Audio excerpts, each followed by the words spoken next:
Hey folks, welcome to the Dark Horse Podcast live stream number 220. I don't know. It's 222 today on 22424. Wow. Yeah, that's a lot of twos and things divisible by two. So it's not 22424, it's 42424. We got two palindromes, 222 and 42424. Here? Right here. Live stream number 222. Here to 4. Yes. All right. As we always do, we like to start off by losing as much audience as possible. Driving them away. Here we are at Dark Horse live stream Evolutionary Lens. You are Dr. Bret Weinstein. I am. I am Heather Hying. And we want to start by thanking all of our supporters and locals. We were trying to reach 2,000 by last week, and we did it. We had a few raffles to encourage drawings to encourage people to join, and either that worked or something else worked. But those lucky winners of Zoom calls with us and a signed copy of our book and such have been notified, and we're thrilled to have all the new people here and all the old people as well. Just a reminder to those of you who thought, what is locals and why should I join? That is where our community is happening.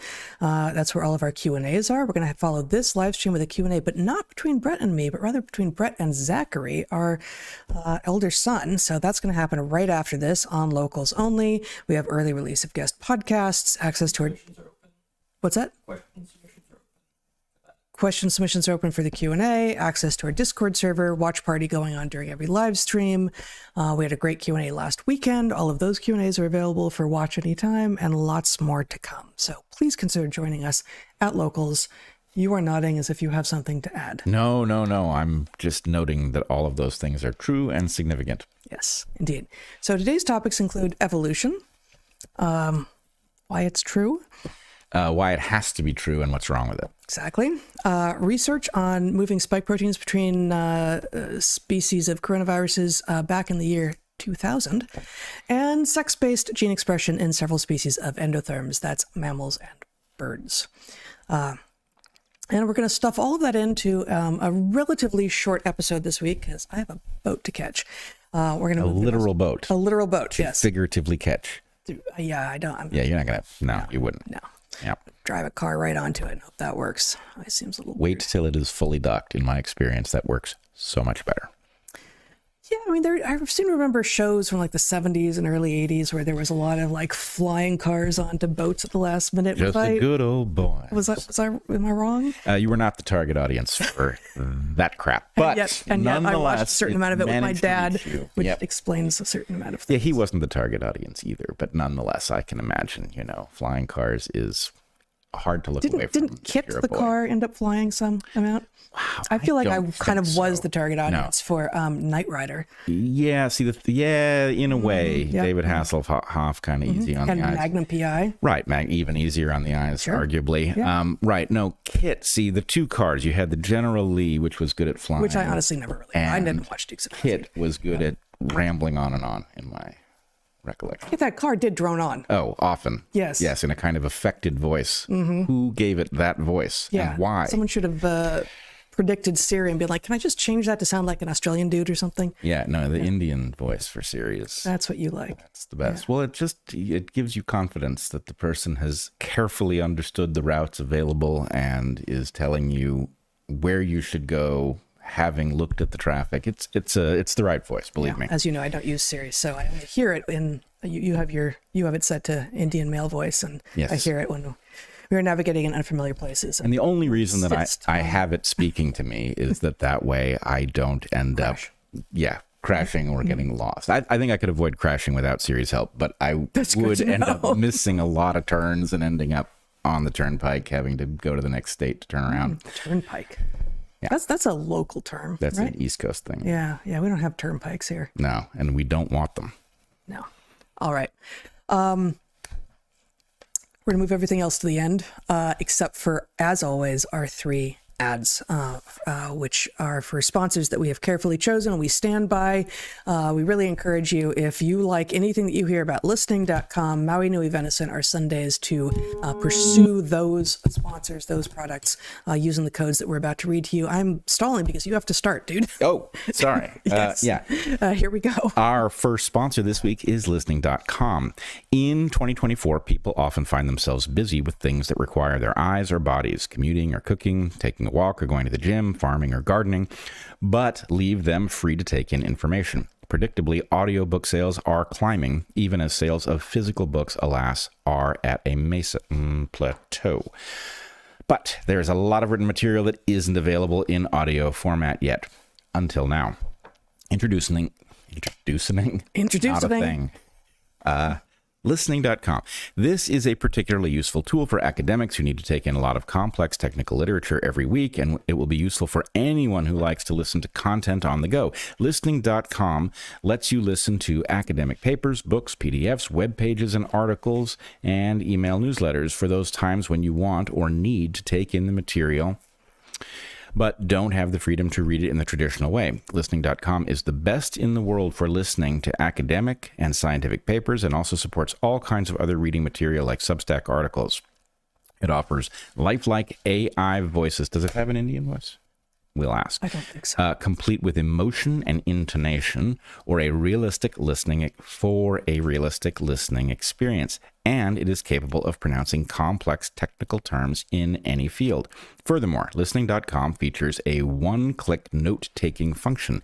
Anytime you hear a key idea, click the Add Note button, and the app instantly adds a few sentences to a notepad, and you can skip to specific sections of a paper. If you want to read the results first or the discussion, you can do that with listening.com. And of course, you can read the whole paper all the way through.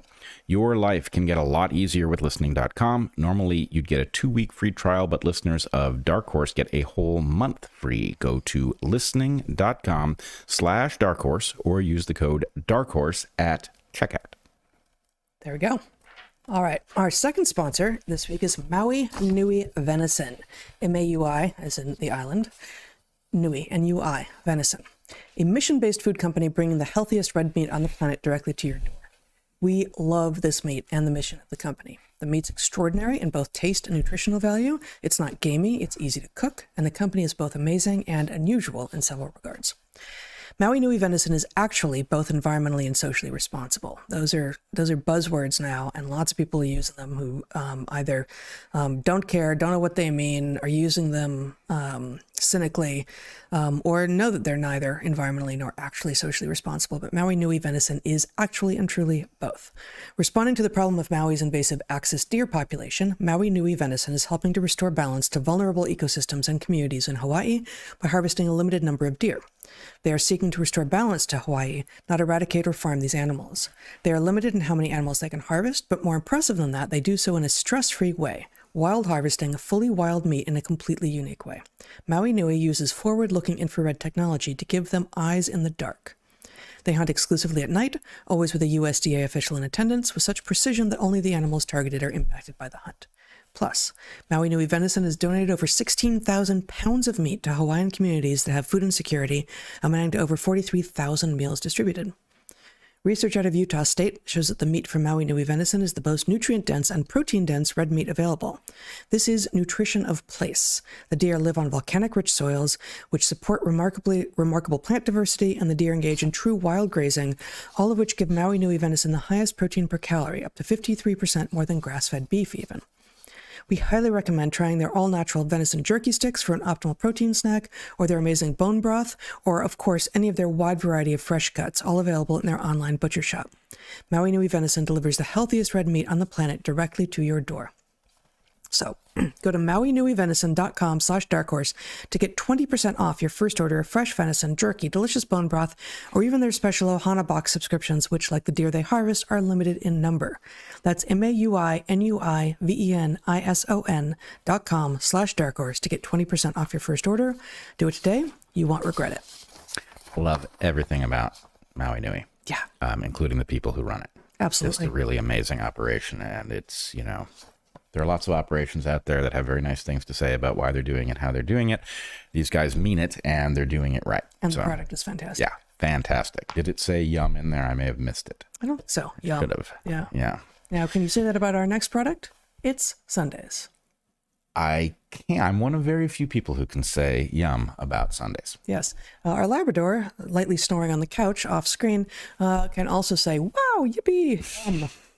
And leap and bound like she's 2 years old. Exactly. And she's actually 11. Yeah. Our final sponsor this week is Maddie's all-time favorite, Sundays. It's one of our favorites too. And if you have a dog, it's likely to be one of yours, or it should be. When you make your dog this happy while giving her amazing food that's good for her, what's not to be thrilled about? Sundays makes dry dog food, but this is no standard issue burnt kibble. The standard high-end dry food that we were feeding Maddie pleased her well enough. She's a Labrador.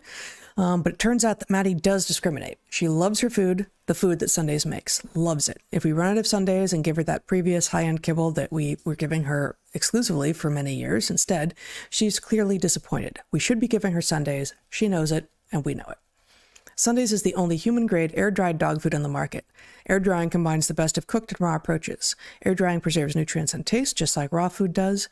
Better than raw, though, Sunday's unique air drying process includes a kill step, which kills pathogens. So unlike freeze-dried raw or frozen raw dog foods, there is no food safety or handling risk with Sundays.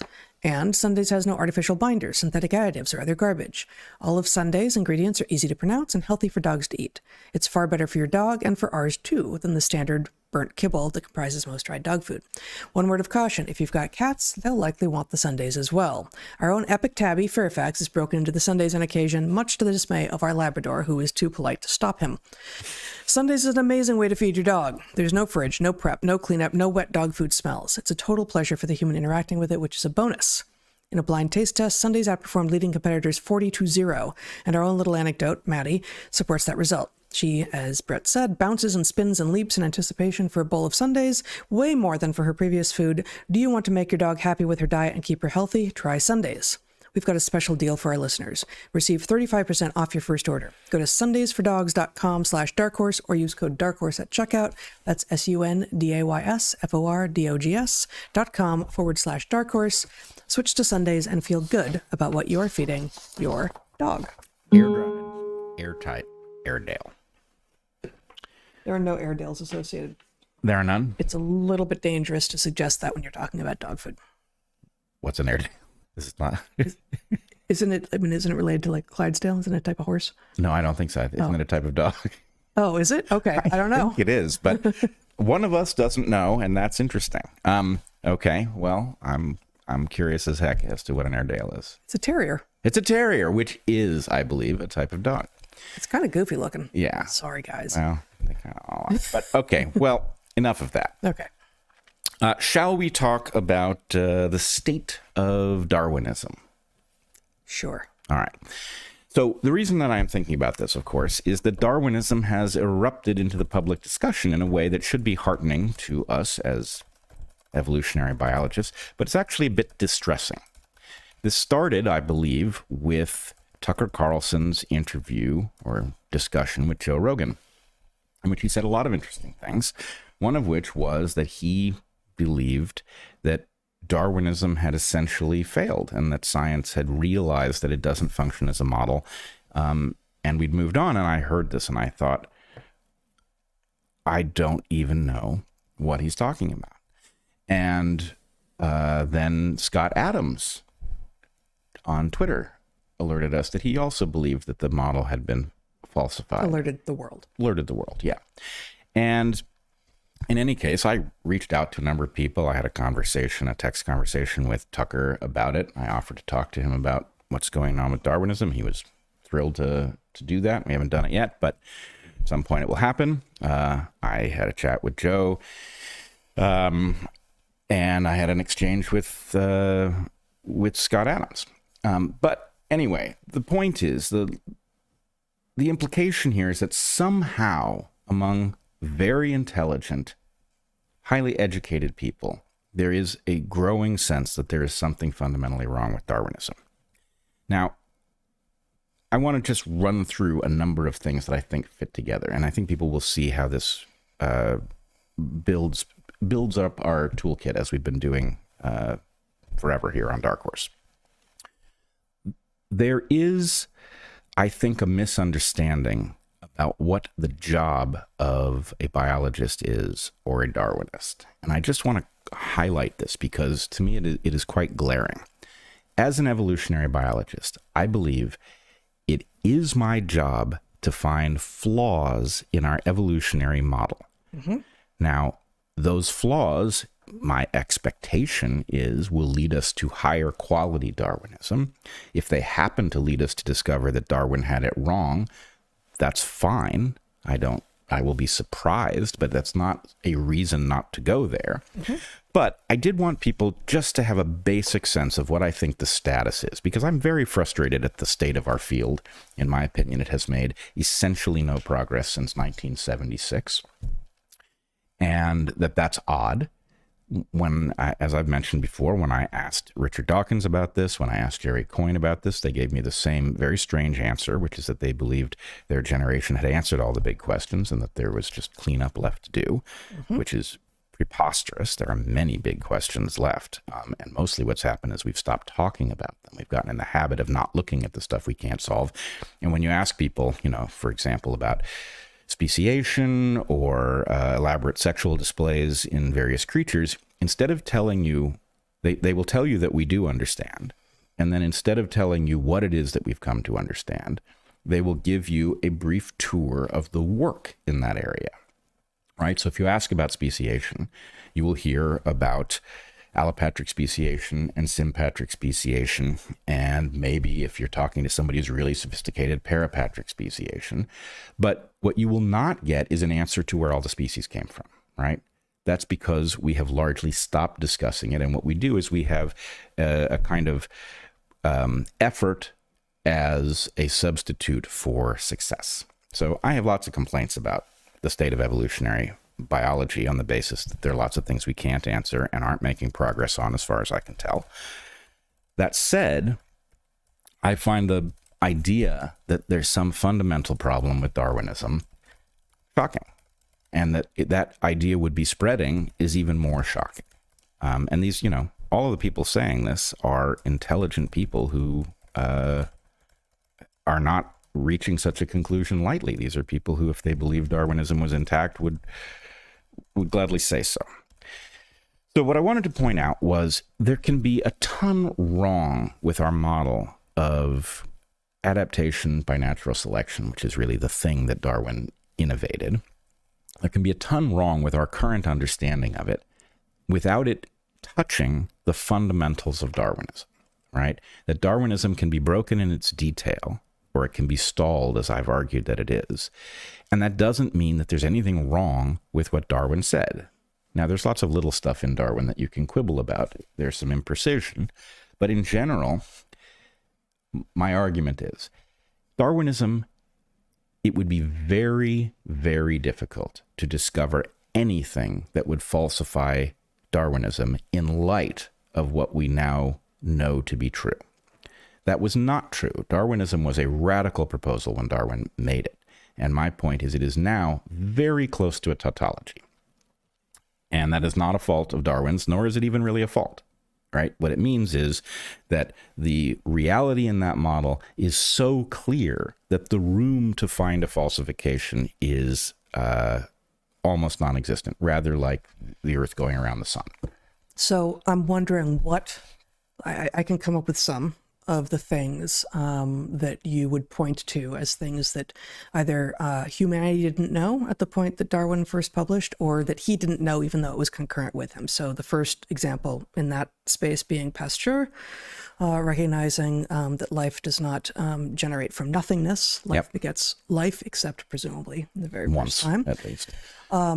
Then we have, at the turn of the last century, Mendel working on his pea plants, in which he unearthed, he basically, and in so doing, created the field of genetics without still understanding what the molecular stuff was.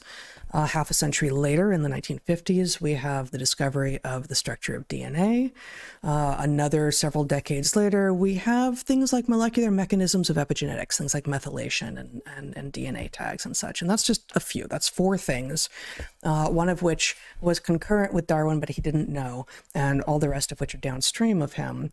What if maybe it's not a complete list, but maybe that's a substantial enough list. But are there other things that you were thinking of that Darwin could not have known, and humanity did not know, and therefore in the mid 1800s, perhaps the theory of adaptation by natural selection could have been the hypothesis of adaptation by natural selection might yet plausibly have been falsified.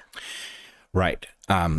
So I agree with that list. That is really the list I would come up with, and I will point out why it has the effect on Darwinism's falsifiability. And let's just be clear. Darwinism is as falsifiable as anything else in principle. The question is, in practice, where's the room for a falsification? What would have to be true for it to be wrong has changed radically. Actually, one more thing I would add to that list, which doesn't actually add, I may be forgetting something, but I don't think it adds a meaningful leap in empirical knowledge, but it adds synthesis. In fact, it was called nearly 100 years ago now, 90 years ago or so, the modern synthesis, which is generated by the premier evolutionary biologists of the time, people like Dobzhansky and Meyer. No, not Meyer. He's later, but G.G. Simpson and such. In which they put together what Darwin understood with what Mendel had unearthed and some other new at that time ways of understanding evolution, and said, Darwin was right, but he was imprecise. Here we have it. And that still was 20 odd years before even we have the structure of DNA. Right. So there were between 1859 and, to use your date, 1976, a tremendous number of advances. And of course, we haven't even talked about all the advances in the 1960s and 70s, closer to the particular part of evolutionary biology where we have spent time around sex ratio theory and behavioral biology as it applies to evolutionary biology. Perfect. Except for one thing. Darwin's work was concurrent with Mendel, right? But Darwin didn't know about it. In fact, I don't think either. Mendel could have known about Darwin, but I don't think Mendel had put anything out there yet. Right. Mendel would have known about Darwin, and I think there's some. One hears it said that Mendel's work may have been sitting on Darwin's desk, but he didn't get to it, or something like this. But anyway, the point is, Darwin was working in isolation from what Mendel found. Mm-hmm. What Mendel found was like the phenomenology of genetics. He was able to, because he chose very simple traits in a very simple system, he was able to see that there was something that was not blending. Well, and he got lucky. Yeah, he got very lucky, and he may even have cheated in one regard. He's calculated a ratio incorrectly and then found data that matched it, which suggests that maybe he wasn't perfect. But nonetheless, he found evidence that basically parents were delivering some kind of information that was not just swirling into a blend that was particulate, but he didn't know what it was. And as you point out, the information about what it was came later, both first in the form of knowing what the chemistry of this molecule was, and then in understanding how that chemistry actually functioned to contain information that wasn't blending. But the basic argument is like this. What Darwin, I think, actually benefited. Darwin was a great scientist, and he does something in Origin and elsewhere that we have lost, and it is so upsetting to know that this was part of our scientific toolkit and it's been lost. But Darwin, again and again, points out the stuff that worries him, the stuff he can't answer. Why are the ants cooperating the way they're cooperating, right? Stuff like this. And he says, I think he uses the word theory, maybe he uses the word hypothesis, but either way, he says the equivalent of, if my hypothesis is unable to explain this, then it is false. Again and again and again, right? And it turns out that there were very interesting explanations for the things he worried about. He spotted the right issues. None of them resulted in the falsification of adaptation by natural selection. Nor have there been any even remotely successful attempts at falsifying adaptation by natural selection. Right. You can find other stuff, but that's different than falsifying that adaptation through natural selection is happening all the time and explains a great majority of biological characteristics that you could name. What what I'm going to say about how he got lucky is that because he didn't have access to Mendel's work. He probably would have benefited from Mendel's work if he hadn't been hobbled by the understanding of how DNA explains Mendel's work. Once you get into the molecular stuff, it is very easy to make errors. And I hope Darwin would have avoided them, but he might not have. But he benefited from the fact that it just simply wasn't on the table. So what he was doing was working in a very general sense.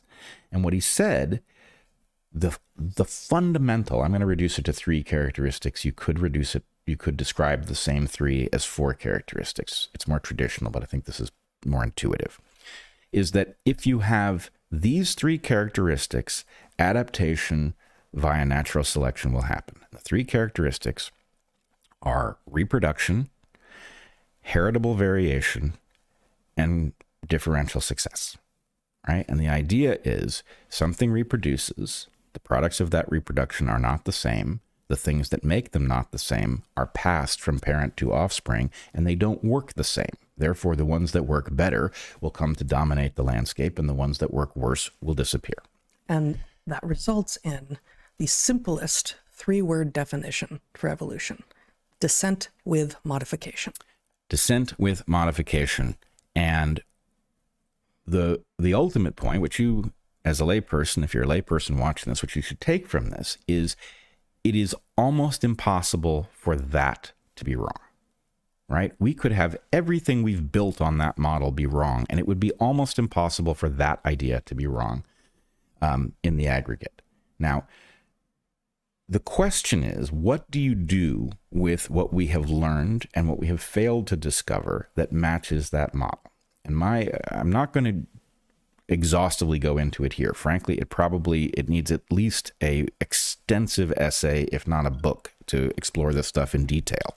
But what I believe happened is that the discovery of DNA and what we insanely call the central dogma of evolutionary biology, of molecular biology, which is biology. Yeah. That DNA describes RNA, which describes protein. Now that's true, right? As much as anything is established, this mechanism is true. DNA is spelled in 3-letter sequences that specify a particular amino acid, and then those amino acids string together into proteins. Those proteins then fold based on their electromagnetic idiosyncrasies, and those folded up proteins do stuff. In the simplest to understand case, a folded up protein functions like a machine that takes objects, molecules, and causes them to be put together in such a way that they are more likely to react. So that's an enzyme. We call it a catalyst, which I think is true, but paints the wrong picture. But in any case, we know that there are many enzymes that are essential to life. We know that those enzymes have a primary sequence of amino acids that they fold up into a structure, and that structure does something that we can identify. It lowers the amount of energy necessary to make a reaction happen, and that is all downstream of selection of the kind I just described, where the enzyme spellings are not all identical, and those that work better outcompete those that work less well, and the better versions of these things come to dominate the landscape. And we can take that model and we can extend it to other things, like you have eyes. Originally, you had a pigment that detected light. How does that pigment that detected light become a bunch of pigments that detect different wavelengths of light? Slight modifications in sequence cause a pigment that's sensitive to different wavelengths. This all falls very naturally out of classic Darwinism, following the new synthesis that fused it with our understanding of DNA. The problem is that is not a good fit for a lot of the things that we imagine are the result of adaptation by natural selection. I keep pointing out you've got a shrew-like ancestor that we know, for other reasons, evolved into the ancestor of all modern bats. That means that its legs became wings, right? The difference between the legs and the wings, are there chemical differences in the material that makes up the legs and the wings? Undoubtedly. Do they matter? Really hard to imagine how they do, right? It is a distribution of material question, not a chemical question. So the mechanism that we've understood is underlying Darwinism, this DNA sequences that produce proteins which are distinct from each other, is not a good fit for how you get a wing from a leg. Now, we at least are still missing several pieces of information or several mechanisms by which information could be transmitted such that you get the kinds of transformations that you are describing. Right. Now, but the fact that we're missing, that we've got a lot of black boxes is will always be true. Oh, totally natural. And what we're trying to do with science is reduce the number of black boxes as much as possible. 100%. But, we also need to recognize where they are. Right. And this is why I'm annoyed with our colleagues, is if I say we've got a mechanism whereby chemical distinctions are created through natural selection, and it doesn't appear to be a very good match for what we developmentally see as a distribution of materials in the body, they will spit at me a lot of different things that we imagine must be involved in the creation of a modern bat from an ancestral shrew-like creature. But they don't give me any information on where the selected content, I'm trying not to reuse the word information, but where the information is stored, in what language, and how it translates into morphological form. Am I saying they have to know those things for it to be true? No, but they do have to acknowledge what we don't yet know. I was amazed, impressed, and surprised 10 years ago or so when I was teaching with a geneticist, developmental biologist. And, I was teaching the macroevolutionary stuff, invertebrate evolution and comparative anatomy, and he was teaching genetics and development and molecular biology. And at that point, the extreme rigor among good developmental biologists had revealed how the very first axis is formed as two gametes have come, just after two gametes have come together, and in the very early actually a little bit later than that. I'm forgetting all the names for the various stages, but how do you get front from back?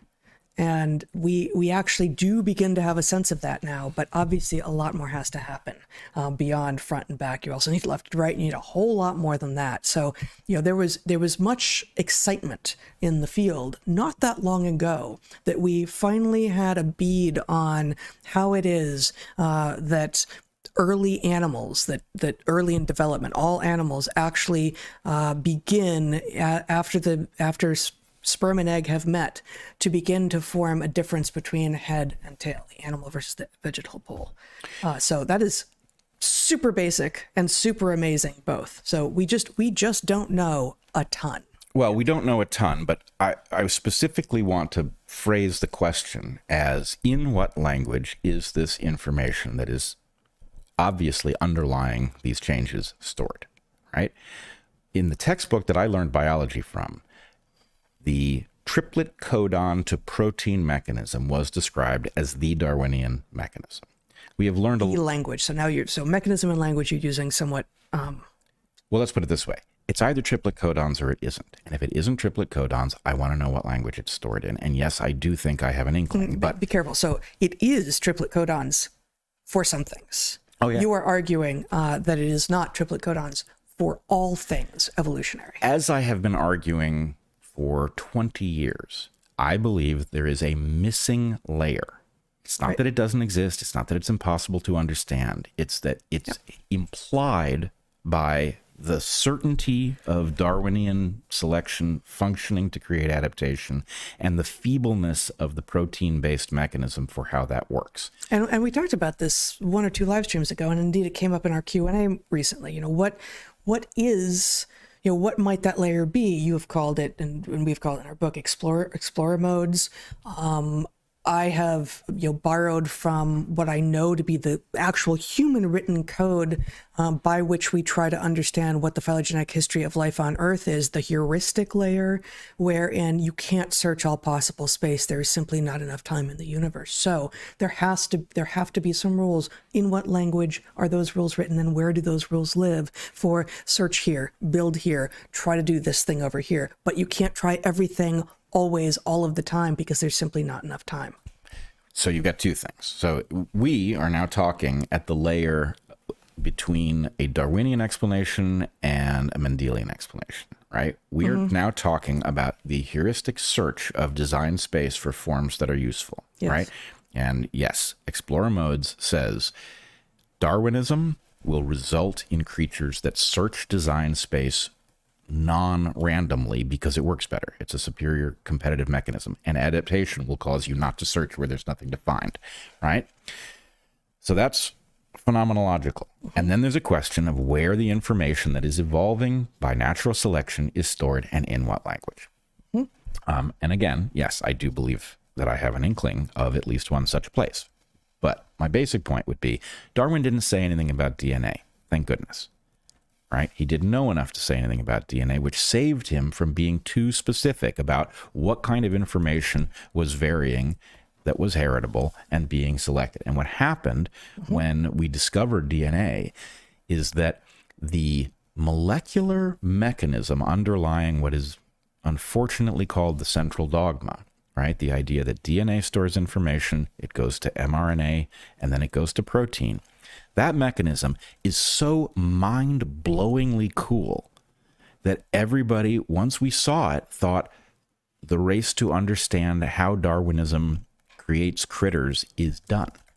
And it ain't, right? We've missed stuff because that mechanism was so cool and explained so much that we couldn't see what it didn't explain. And it was so, it was first, the term was first coined by Crick, one of the co-discoverers of the structure, the molecular structure of DNA. And, of course, he felt that this was an earth-shattering discovery. But as is often the case with people who are both important and not, they give more credence to what they have done than is actually true. He attributed too much generality, too much universality to the fundamental nature of that mechanism. That mechanism is everything it is cracked up to be, except it doesn't explain all of the stuff that we assume it must explain. And the simple way to think about this is, if it is true that you could make a bat and a shrew out of the same molecules, then we're missing something about how the distinction arises. And if you say, well, it's developmental and it's epigenetic, then yeah, I get it. Epigenetics allows you to turn genes on and off. So there's something about the timing of turning those genes on and off. But what I want to know is where the heritable information is stored, in what language, such that superior versions outcompete inferior versions. When that happens, will that be a proof that Darwin didn't get it? No. What Darwin said still applies. The point is, you've got heritable information that is going to be differentially successful. Voila.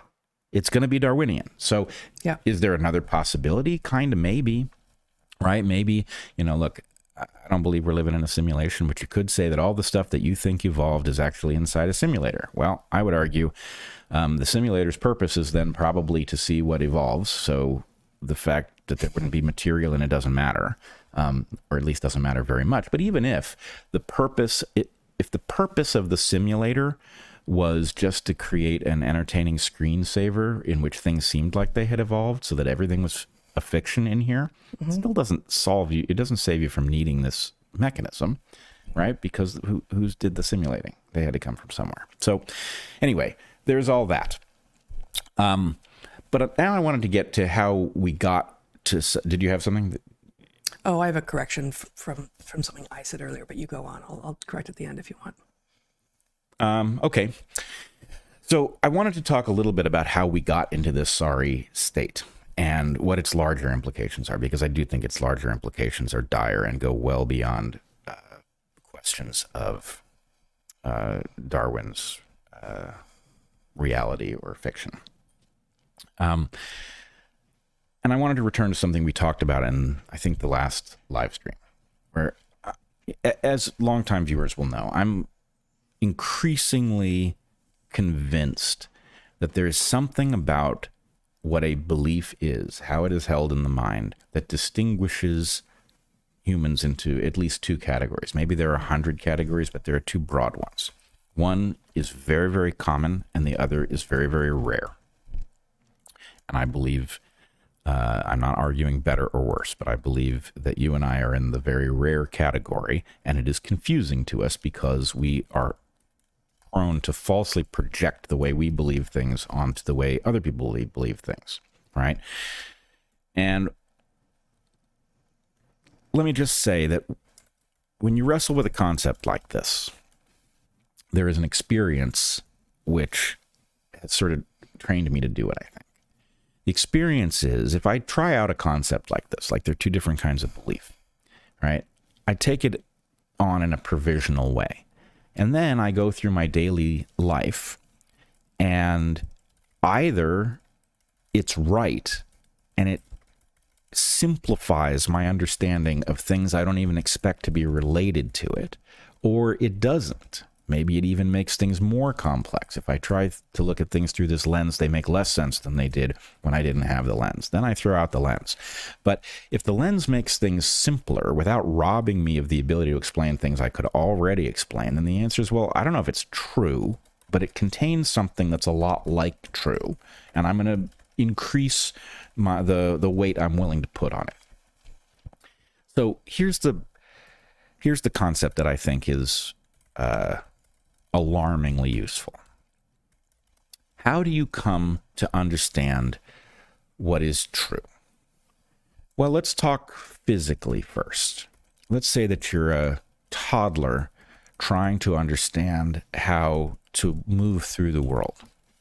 You might come up with ideas like, the creatures of the world can do the things they think they can do, and they can't do the things they don't think they can do. And you might try that out, and you might bash your head into something, and you might fall off of something because you think you can fly or whatever, right? And the point is, well, when I think that way, the world hurts, and I get what I want less often, right? So I'm not going to think that way.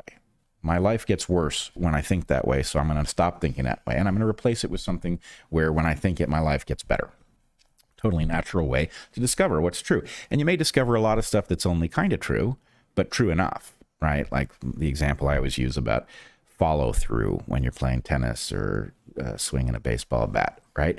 Follow through is misunderstood by people, but it doesn't matter, because what you need to know is I better plan to follow through if I want my swing to work. And so you learn that because you swing not planning to follow through, and you don't hit the ball correctly, it, fouls off into the stands. And then when you do plan to follow through, it's a home run, and it's like, hey, I love that they're cheering, and so that must be true. Okay. Now the problem is when we get into the land of abstractions, and this model fits very well with what you and I have been saying forever, and what we wrote into our book about the importance of physical systems and training the mind, how the universe actually works, right? We're telling people actually spend more time in those systems. But a lot of what matters is in systems that don't work like that, abstract systems. Mm-hmm. Now, what if you apply the same rubric to how you figure out what's true about history or climate or, frankly, Darwinism, right? You're not interfacing with the world itself most of the time. You're interfacing with a social world in which it is possible, if you follow that same logic, where if things get worse when I say stuff, then they must be false, and if things get better when I say stuff, it's probably true, then, well, let's suppose you existed in Darwin's world. Well, in Darwin's world, that might not be a terrible rubric. It's not great, but the point is, everybody in that world, because they were gentlemen scientists who weren't doing this to put food on their table or to get tenure, right? They were interested in being right long after they were dead. They were not interested in being temporarily right and then disproven, and who cares because their name wasn't going to be remembered. They were interested in immortality. Mm-hmm. And that immortality thing caused them to hold each other's feet to the fire and this and that. So the point is, if you said something really insightful, it would cause a kind of a kerfuffle, but then, you get a phenomenon that might lead you in the right direction. But what happens if somebody decides that your field is about to discover something that's going to make it impossible for them to continue doing their business, right? That their business is so dangerous to the world that it won't be allowed. Or in the case, basically I'm arguing that there are ideas which you're not allowed to challenge. And if you do challenge them, your life gets worse. And that makes it impossible to understand their status, right? Climate change is one of these, right? If you're a climate scientist and you discover something that has to be built into the model that happens to go in the direction of anthropogenic climate change being less significant than we thought, then your life's going to get worse if you try to say it. So I'm not sure I'm tracking your model for two types of beliefs. Is the idea that when you behave when you have a belief and it causes you to behave a certain way, if what comes back to you from the world is that sucks for you, one of the types of belief structures is, well, then that thing must not be true. If believing that makes it suck for me, then that thing must not be true. And that is a non-reality based, that is an entirely socially based and personal cost-benefit analysis based way of assessing belief. Yes. It is a proxy, and there are environments where it will work better than other environments. And interestingly, if you are a child with smart parents, it's a pretty good proxy, right? If you're a child with excellent teachers, it's a pretty good proxy, right? Because the point is those people are there to speak for the universe. And when you get something wrong, they might say, that seems right, but have you noticed this thing, right? And so the point is pursuing and actually this is exactly why you were such an effective teacher, Me. right? Yeah, you. Students really cared what you thought about their stuff. And you were really good at giving them feedback that had an incredibly high signal to noise ratio. So the point was, if they decided that when Heather thinks I'm making sense, I'm probably doing the right thing, that's a great proxy, right? So it worked really, really well. But in a world of cruddy teachers, you can learn absolute nonsense that way, right? In a world of parents, most of whom had cruddy teachers, most of whom are busy with, staying employed and stuff like that, they don't really have time to understand the universe in a way that they're very good proxies. Or even, this is an aside, but if you're very busy, either because you feel like you don't want to put more into it or you're just way overworked, a lot of teachers will say to the top 10, 20, whatever percent of students, you're doing great. And I remember this from being a professor, the number of students who the first few times I would give them critical feedback said, well, no one's ever criticized my thinking before, my writing before. So, well, I didn't say it wasn't good, but it can be better. And what they had revealed to me, and what to a person in those cases, they came to understand was my teachers, who I thought were doing right by me because they saw that I was insightful, could have been pushing me harder and could have done more right by me by pushing me to go beyond what I was doing. Absolutely. Yeah. So I guess I'm arguing for a compound model in which the proxies are increasingly cruddy, and the tendency to listen to the proxies is through the roof because people don't have expertise in something in the real world that would tell them the proxies are cruddy. And there are too many domains in which we are all being expected to assess what we end up wanting to do, what we need to think about, how to eat, how to live, how to, all of these things. And so almost everyone is looking to authority in some domains. And, I suspect that part of what is going on with this sort of revisionism around, Darwin is wrong, is it feels to me like there is an increasingly loud and vocal minority of people who are arguing this out there in the world, and that some people's audience is not ours.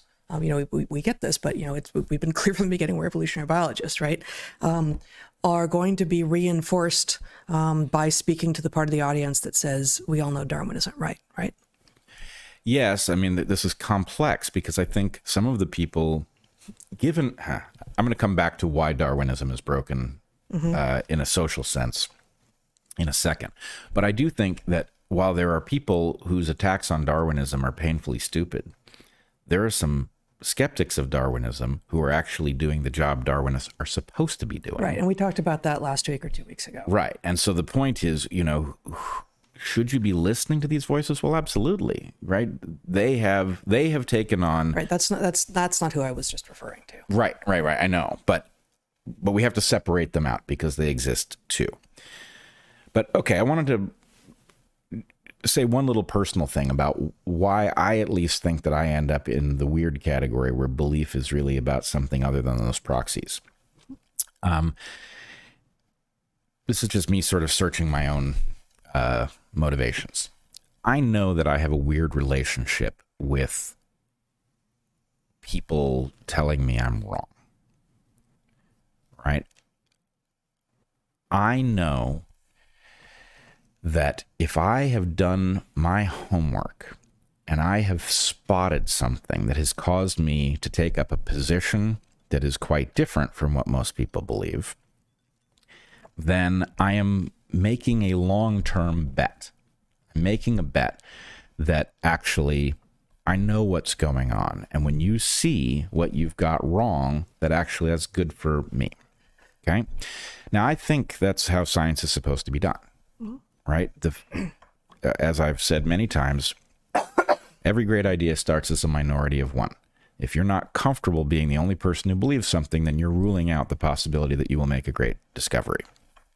So I don't take it as an indication that I'm on the wrong track. In fact, I take it as an indication that if I'm on the right track, I'm going to win big. Now, I may not win big in my lifetime, which is unfortunate. I don't like it that people think I'm a dummy. But I believe I am almost immune to having my belief about the way the universe works altered by what people say when I voice it. Yep. Now, I don't think that I am totally immune to any influence. And that does not mean that you're immune to criticism, quite the opposite. Absolutely. I listen very carefully because the game I'm playing is only good when you're really, really right, and hearing what, even if it's painful, hearing the stuff that people have to tell you about the brokenness of your model, the sooner you get that stuff, the sooner you get back to being right. Yep. So what I'm not immune to is the harm that comes to me or to us for voicing beliefs. Right. I'm more immune than most. I will definitely say some stuff that brings some angry vitriol back. But, there is discretion over what one says and when, right? Are people ready to hear this? I'm not somebody who thinks that you should say everything you believe at every moment, irrespective of whether or not it makes things worse. No. Right. No, and we've spent time here before. I have said, of course we don't say everything we believe to be true, either of us, and nor should anyone. Nor can anyone. I mean, but in part because at any given moment, everyone who is not a static being who's been sucked into the Borg should be experiencing discovery in some realms where they are on the back foot. Like, they're not sure now. They thought they knew something, and now they're saying, there's new information coming in. I don't know. Well, we could, and sometimes we do talk about those things here and elsewhere. And sometimes one or the other or both of us will be actively exploring something, in private, knowing that actually this is not ready yet. I don't know enough yet to know, where this might go, and let's spend some more time in discovery first. Absolutely, there is a world of nuance around what you say and when you say it, but the idea that it should be logically walled off from the analytical content of what you believe. The analytical content of what you believe should be strictly responsive to evidence and logic. And what you say when is a social phenomenon that's more complex. And most people don't have that firewall, which means that a couple of things are, let's put it this way, sending us into a dark age. That's the presence of that firewall is the distinction between your two types of beliefs, I think. It's that is it in a nutshell. That is it in a nutshell. And, you know, there's going to be lots of nuance. There will be people who are maybe type 1 with respect to belief in one area, but type 2 with respect to belief in everything else. You could be hyper specialized. And, but nonetheless, the idea that there's a bunch of people, when they say belief, what they're telling me is this is something productive. I say things of this stripe and the world is good. But the problem is that makes you way too sensitive to what the people who go to your cocktail party think, right? It's very difficult for such people to recognize difficult truths. And the problem is their cocktail party may be built around difficult truths, which means that the things that are difficult at that cocktail party are the inverse of what the world sees. Yep. Right. But if the point is, I care about the people at this cocktail party think of me, then the point is, well, are you capable of seeing it when they've got it wrong? Can you play that role? That's not a fun one. Are you willing to give up the cocktail party? Yeah. Are you willing to give up the cocktail party for reality? And, you know, it's a harder job than people think. But I want to cap this off by just pointing out two forces that I believe are literally, obviously a dark age is a metaphor, but we are literally headed into one. And the reason has to do with our abandonment of the obligations of an enlightenment-centered academy. And there are the two things that are going on that, in light of the model that we've just discussed, it should be crystal clear what their hazard is. One of them is, I can't find a hair's breadth of difference between it and indulgences. Right? The Catholic Church used to sell wealthy people the right to sin and not go to hell over it, because the idea, it was a utilitarian calculation. The good that they would do by giving the church money exceeded the harm done by the sin that they were going to do. And so the church deemed this positive, and this resulted in Martin Luther nailing his 95 theses to the door of the church, which started Protestantism. But the point is, indulgences, the idea that there are certain things for which we should bend the rules because the good done by the financial benefit exceeds the harm done. Well, the university system has done this, right? It is allowing all kinds of financial influence to shape the various departments that cover important topics, right? It is shaping medical schools. It is shaping departments that study toxicity.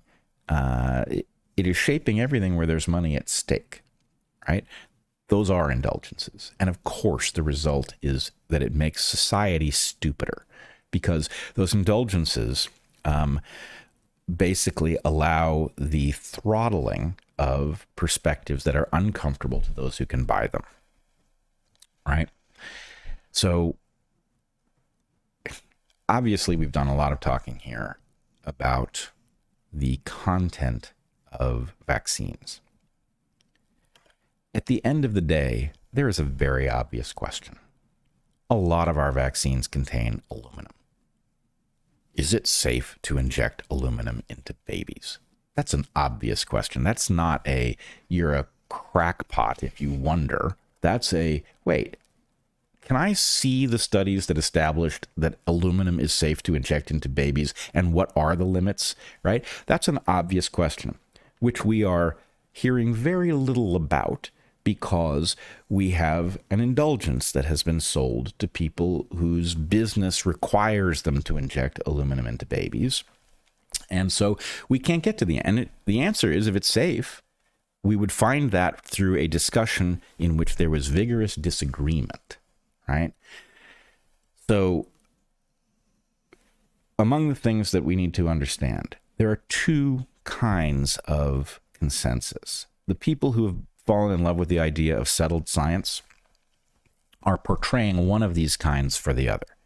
There is science that has become settled in some way because vigorous debate has happened and it has resolved resolutely in favor of one perspective, Darwinism being such a case.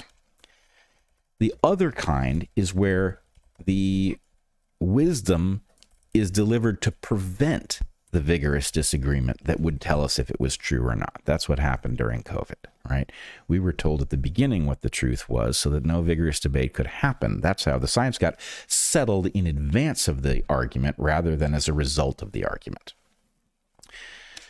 Okay, now the last thing I want to add is, in addition to the indulgences that are sold to moneyed interests, which allow them to steer fields so that those fields don't discover anything awkward, there's another thing that happens. In the case of climate science and Darwinism, there is a belief that certain ideas need to be protected for the greater good, and therefore we will punish those who question them. These things are being placed off limits. And same is true for vaccines. Same is true for vaccines, but in the vaccine case, I don't believe that this happened. Well, it's a combination of the two. You had a moneyed interest that decided it didn't want to talk about what the real hazards were, and then everybody left in the field. Anybody who can live under that rubric treats vaccine safety as sacred. Right, but out here in the sphere of talking about things, we were roundly denounced because we dared to question the sacredness of anything that is called a vaccine. Yeah, I mean, I guess that's kind of the issue, is that it will always look sacred, but there's two different sources of sacredness. Mm-hmm. In the case of Darwinism, I believe the atheists, the new atheists, actually screwed this up.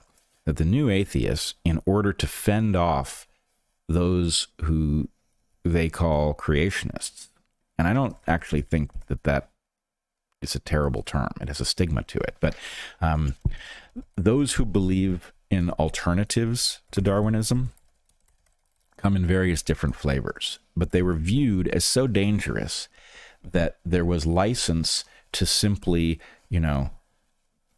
scoff them off the stage, right? Which is fine when we're talking about young Earth creationists who are not only in violation of the most basic understanding of Darwinism, but also geology, right? Also cosmology. So that tool, fashioned to fend off people raising dumb concerns, is now wielded against people raising smart concerns. Guys like Steve Meyer, who are raising concerns about the amount of time that is available for changes to have occurred that does not seem mathematically plausible. Well, that's a good challenge. But the right to get rid of it as if it was hokum still exists. So the point is that ability to shut down discussion is inherently unscientific. It arises both naturally and as a result of moneyed interests. And it is causing us to have an academy that doesn't discover the most obvious and glaring violations of logic sitting right in front of it, right? That is an academy that cannot protect the Enlightenment values. And it is putting us in a situation where we are literally having a discussion with intelligent, educated people about whether or not Darwin was even basically right. That's it, huh? Well, I mean, they're over there. Yeah.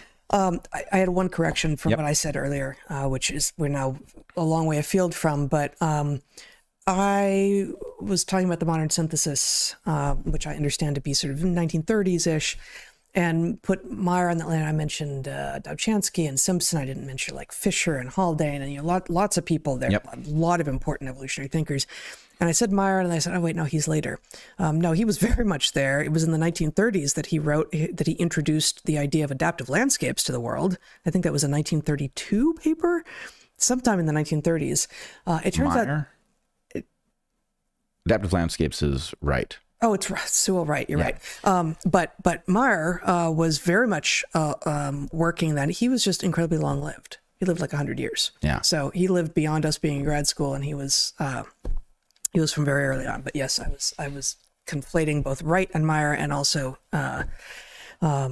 and forgot that he was a baby back during the minor synthesis, but an active in the field, baby, and still active once we were already professors. That's incredible that this field is also so young, that there could be someone who was around for such a substantial fraction of it. Yeah, that is among the things people need to remember about Darwinism. Is not only is it about explaining the most complex stuff in the known universe, but it's also so new. So the idea that there are major gaps in it shouldn't surprise anyone. There's nothing wrong with that. And I ain't complaining about the gaps. I'm complaining about our not making eye contact with them. Yeah, there are gaps. There are going to be black boxes, of course. Many people hopefully are working on those, but not enough. Well, I came up with an analogy to describe the relationship. Right. When I say I want to know where the information is stored and in what language, the hereditary information that is being modified, I believe, by selection,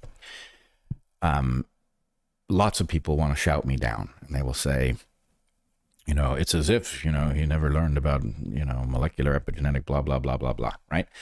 And my feeling is if an alien spacecraft were to show up on our doorstep and it levitated, right?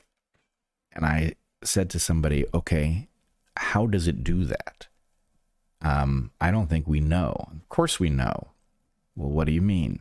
Well, there's this module that when you pull it out, it doesn't levitate. And then you put it back in and it does.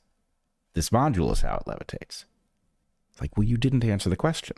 Right, you pointed to the place it is, but you didn't tell me how it works. And again, I'm not saying we should know how it works. This is a tough question, but what I'm frankly angry about is that the textbooks that we learned from swore that proteins being encoded triplet codon-wise in the DNA was the sum total of this story. And there was never that was wrong. We now know there's a great deal more to it. That should have been obvious all along. Now we're on the case. We're going to figure out how it works. It's like, well, we know. We've been right about Darwinism all along. It's like, no, you missed the scope. Yeah, that's right. Okay, I want to quickly get to a couple other things. We're going to read just a tiny excerpt from this book, which Bret has mentioned, The Wuhan Cover Up and the Terrifying Bioweapons Arms Race by Bobby Kennedy, his latest. I think we may begin to do a little bit from this book with some regularity, because it's dense, it's dark, it's depressing, it's damning. It's a lot of D words, this book. But as with his last book, what is it called? The Real Anthony Fauci. When I have spot checked some of the remarkably large number of references, they check out, right? So this is incredibly well researched, and the claims in it that I haven't fact checked, I imagine to be true, but only because I have fact checked some number of them, and they are. 100 pages in, so I'm going to actually read just a tiny bit from chapter 17, which is called Enter Dr. Anthony Fauci. But by 100 pages in, which is when this chapter is, Kennedy has established that throughout the 20th century, bioweapons development had been accelerating in many of the world's countries, often under the guise of life science. And he makes good fun of the concept, the naming of these life scientists who are mostly involved in, as he says, death science. End of life science. End of life science and death science, who are doing vaccine development and research to defend against the promised coming plagues. But one of the well-supported contentions in the book is that, to a startling extent, our plagues and epidemics are self-inflicted wounds. Not entirely, of course, but we have life scientists in labs to blame, often not viruses and other pathogens that evolved entirely by natural selection, right? And so long-time listeners and viewers will remember that early in COVID, one of the first places that we were actively disagreeing with the mainstream narrative was, that's not going to be zoonotic. Like that's going to have emerged from a lab. And, we went through a lot of reasons, and you also separately, with a number of guests, went through a bunch of the evidence for why this was very unlikely to be a naturally occurring virus. Remember that anyone at that point, and it's still not settled, but increasingly, if you ask people privately, what do you think? People are like, yeah, it probably came from a lab, right? And you still can't really say that in official places, but back in 2020, if you said that, you were a conspiracy theorist, and you got laid out as a crank for saying such a thing. Well, wait, I want to add one thing before you go. Yeah. Something interesting is up on this topic. I believe that we had closed in on a state the correct way that things get scientifically settled. I believe that we had a vigorous debate and that we had won it. And was it nailed to a fairly well? Maybe not, but very close. Yeah, hold on. I disagree. And I want to come back to this when I've gotten through more of the book, but there's some stuff going on at Rutgers between two of the camps that is remarkable. And it suggests that actually the people on the we're creating these things, whether you the world likes it or not side of things, had never given up. And oh, no. Giving up is not it. Mm-hmm. There's a huge incentive to not give up. They never gave up, and they probably will never give up. But the point is, there may be adherents to Lysenkoism out there, but it's settled. Now, my point is, settled is supposed to actually have a consequence if you get there through vigorous debate. And what happened is somebody decided on a surge where they were going to take something that people had reached a consensus about in a natural way, and they were going to unsettle it. I don't think that's what happened, but let's just read a little bit from this chapter 17 of, again, the Wuhan Cover Up by Bobby Kennedy. He's established that the legal immunities were provided by the Patriot Act, but the Pentagon and CIA remained reluctant to publicly engage in bioweapons development. They may have worried that the Patriot Act loopholes would not survive judicial scrutiny. Violations of the Geneva Protocol were capital crimes. Following Shiro Ishii's model, they began funneling massive biodefense funding to the National Institutes of Health to do bioweapons research under the guise of vaccine development. And of course, the NIH, as everyone came to understand early in 2020, is the umbrella funder in the U.S. That includes the NIAID, the National Institutes for the... what does it even stand for? Infectious allergies and infectious diseases, of which Fauci has been the lead for a very long time, since before AIDS. In keeping with this strategy, Vice President Cheney moved to consolidate federal biodefense research programs, then siloed in numerous departments and agencies into a single entity within Anthony Fauci's National Institute of Allergy and Infectious Diseases. In essence, they made Tony Fauci the new bioweapons czar. Dr. Fauci had fortuitously made his bones with the bioweapons set 20 months earlier. Gain-of-function genesis. In February 2020, long before the more innocuous term gain-of-function entered the popular nomenclature, Dr. Fauci inaugurated the unregulated wildcat era of dual-use science by funding a foreboding experiment by Lily Kuo and a team at Utrecht University in the Netherlands. So again, dual-use, which he hasn't defined here, is... yeah, this is good. This is good for us. We want to know. And also, this is going to be useful over in bioweapons space. In the resultant study titled Retargeting of Coronavirus by Substitution of the Spike Glycoprotein Ectodomain, Crossing the Host Cell Species Barrier, the researchers announced that they had removed a spike protein from a mouse coronavirus and implanted a feline coronavirus spike. Virologists describe such hybridized viruses as chimeric, after the Greek monster that was part lion, part goat, and part serpent. So that research that Kennedy is discussing there is here. You can show my screen. This is, again, research published in the Journal of Virology in February 2000, funded by Fauci's NIAID, called, again, retargeting of coronavirus by substitution of the spike glycoprotein ectodomain crossing the host cell species barrier. And here's just a couple of brief excerpts from the abstract and the introduction. Coronaviruses generally have a narrow host range, infecting one or just a few species. Using targeted RNA recombination, we constructed a mutant of the coronavirus mouse hepatitis virus, MHV, in which the ectodomain of the spike glycoprotein, S, was replaced with a highly divergent ectodomain of the S protein of feline infectious peritonitis virus. The resulting chimeric virus, designated F-MHV, acquired the ability to infect feline cells and simultaneously lost the ability to infect murine cells in tissue culture. One more thing. The family Coronaviridae contains the causative agents of a number of significant respiratory and enteric diseases affecting humans, other mammals, and birds. One of the hallmarks of this family is that most of its members exhibit a very strong degree of host species specificity, the molecular basis of which is thought to reside in the particularity of the interactions of individual viruses with their corresponding host cell receptors. 20 years before SARS-CoV-2 shows up on the scene, and anyone who suggests that this has all the hallmarks of something that was created that was chimerized in a lab as opposed to entirely the result of natural selection in the field, 20 years before that, Fauci funded work that first demonstrated that you could actually move the spike from one coronavirus onto another, knowing that the Coronaviridae, the family of viruses that is the coronaviruses, tend to have specifically and notably high host specificity and don't tend to be able to infect multiple species of hosts. 20 years earlier. Yeah. I will say I've read that whole book. It's quite a painful read. All of the stuff that you would think we would know about what we've been doing bioweapons-wise is overwhelming.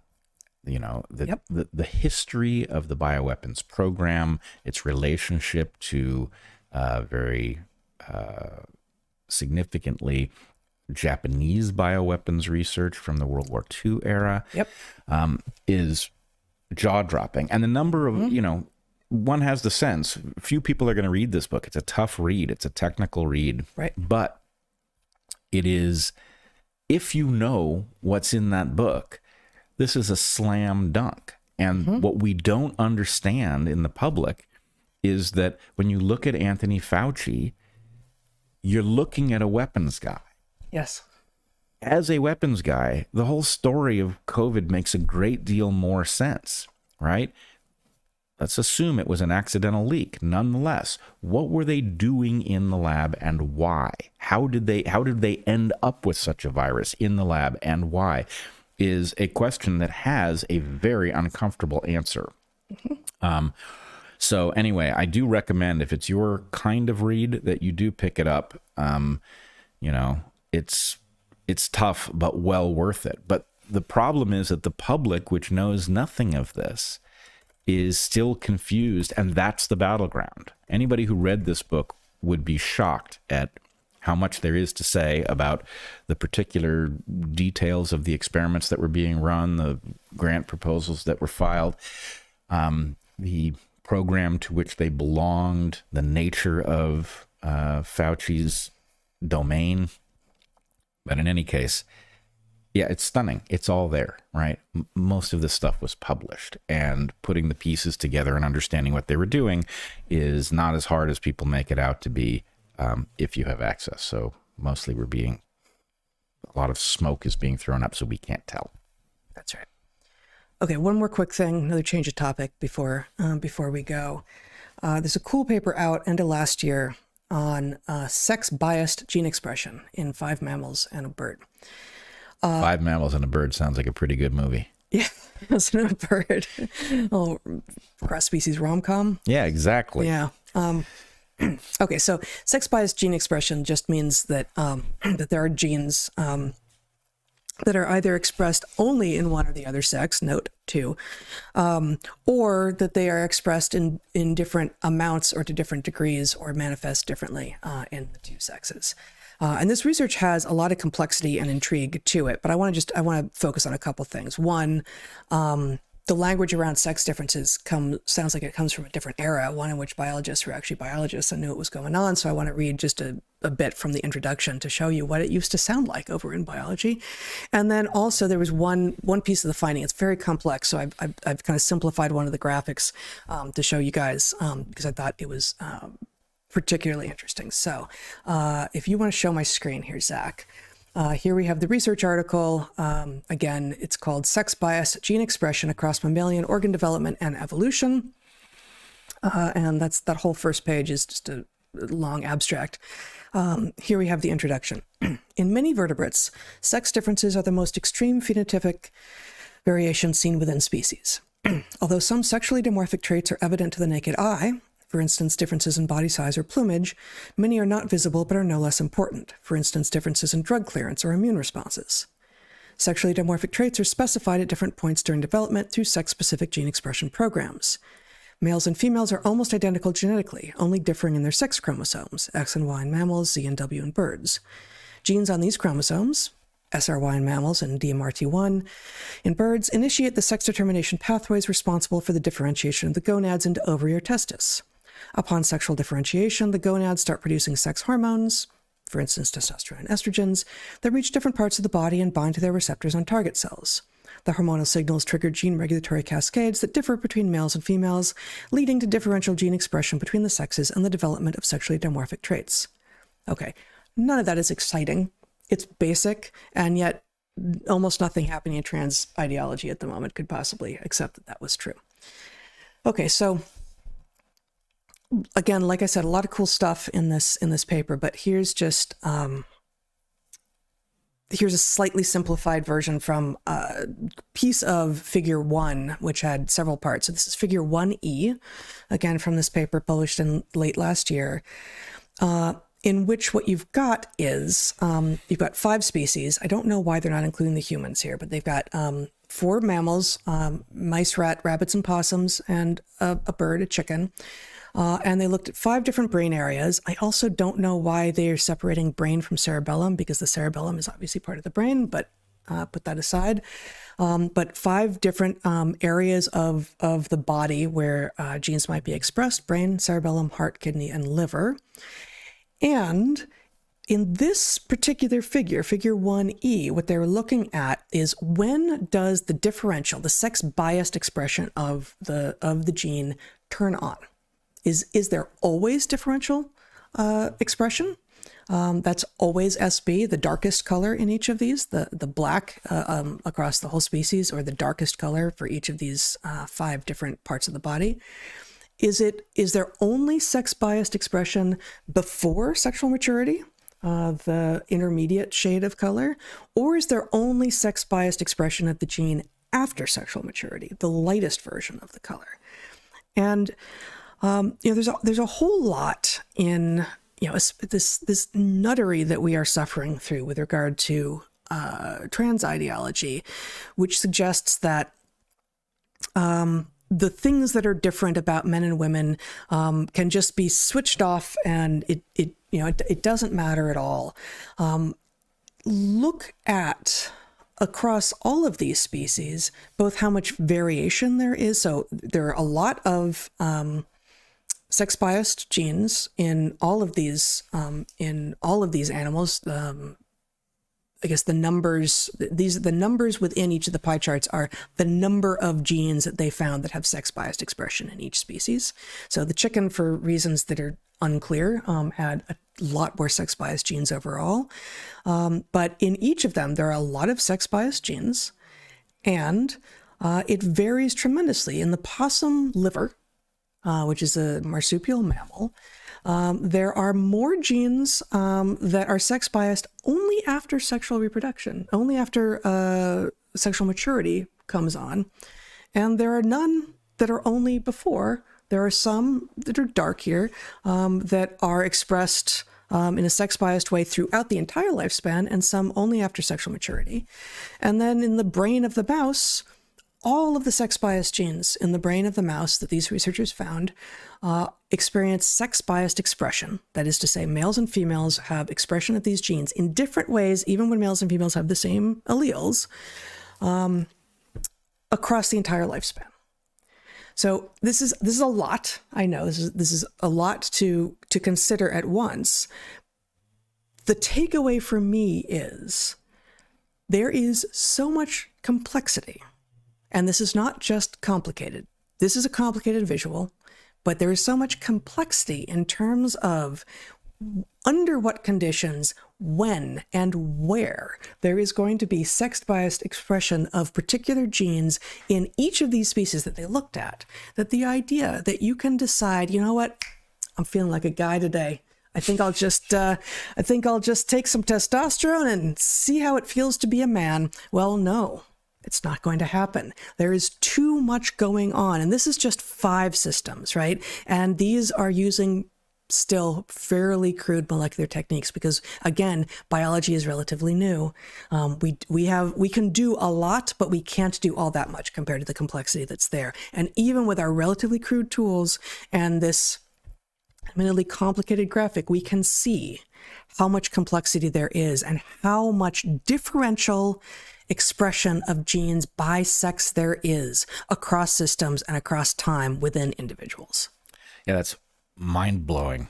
I must tell you, I'm slightly concerned that the model organisms may be telling an incorrect story, but it doesn't really matter. And I'm glad to see possum there, although I don't know what's going on with possum as model organism. Maybe it's also being used that way. I don't know it to be being used that way, but the other 4 here, 4 here are. But it doesn't really matter. The point is you've got differential expression across all of these tissues where you wouldn't imagine. I mean, how different is your liver function if you're male or female? Right. But and how different does your liver function need to be if you're male or female? Oh, well, I can't think of anything, therefore there's not. Well, but there is.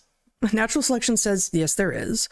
And B, not only that, but there's differential liver function by sex for some genes only before you hit sexual maturity, for other genes only after you hit sexual maturity, and for others across the entire lifespan. Oh, there's a lot we don't know. Oh, is there a lot that we don't know, and we mess with it at our peril? Yeah, we know almost none of what you would need to know, and knowing isn't the same thing as being able to alter it. But It does mean that this sex transition stuff is like almost literally putting lipstick on a pig. It's like, on a boy pig. Right, exactly. But what I'm getting at is the point is, well, how much of the road did you travel by putting lipstick on? Yeah. And it's like, well, okay, how much did you do about, in your transition? How focused were you on making your liver into a girl liver? Right. My doctor never mentioned that, Yeah. And, of course, this is how it would be. I'd be really curious to see that done with some truly wild creatures. Yep. But the degree to which there are genetic expression differences throughout life is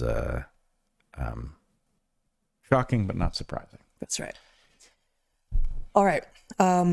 That brings us to the end. We are going to take a break and then I'll be gone, but sitting in my chair is going to be Zachary, our son, and Zach and Bret are going to be doing a Q&A for local supporters. So if you haven't joined us there yet, join us there now. We've got so many benefits, more all the time. Please consider supporting us there. Come visit me at Natural Selections, and you've got great conversations going on at Patreon. Our sponsors this week are Sundays, Maui Nui, Venison, and Listening.com. All awesome. Reminder that we are supported by you, our audience, and we appreciate your support. We encourage you to share and discuss what we are talking about as widely as possible. Quick note about schedule changes. We'll be gone next week, back the following Saturday, and then we're going to repeat that weird schedule again. So we're going to be here on May 4th and 8th, and then again on May 18th and 22nd, and then be in here regularly on Sundays for a little while. But things are getting weird, and that is my crazy bird call indication alarm. It's time to be buoyant. That it is time to get off the air. So until we see you next time, be good to the ones you love, eat good food, and get outside. Be well, everyone.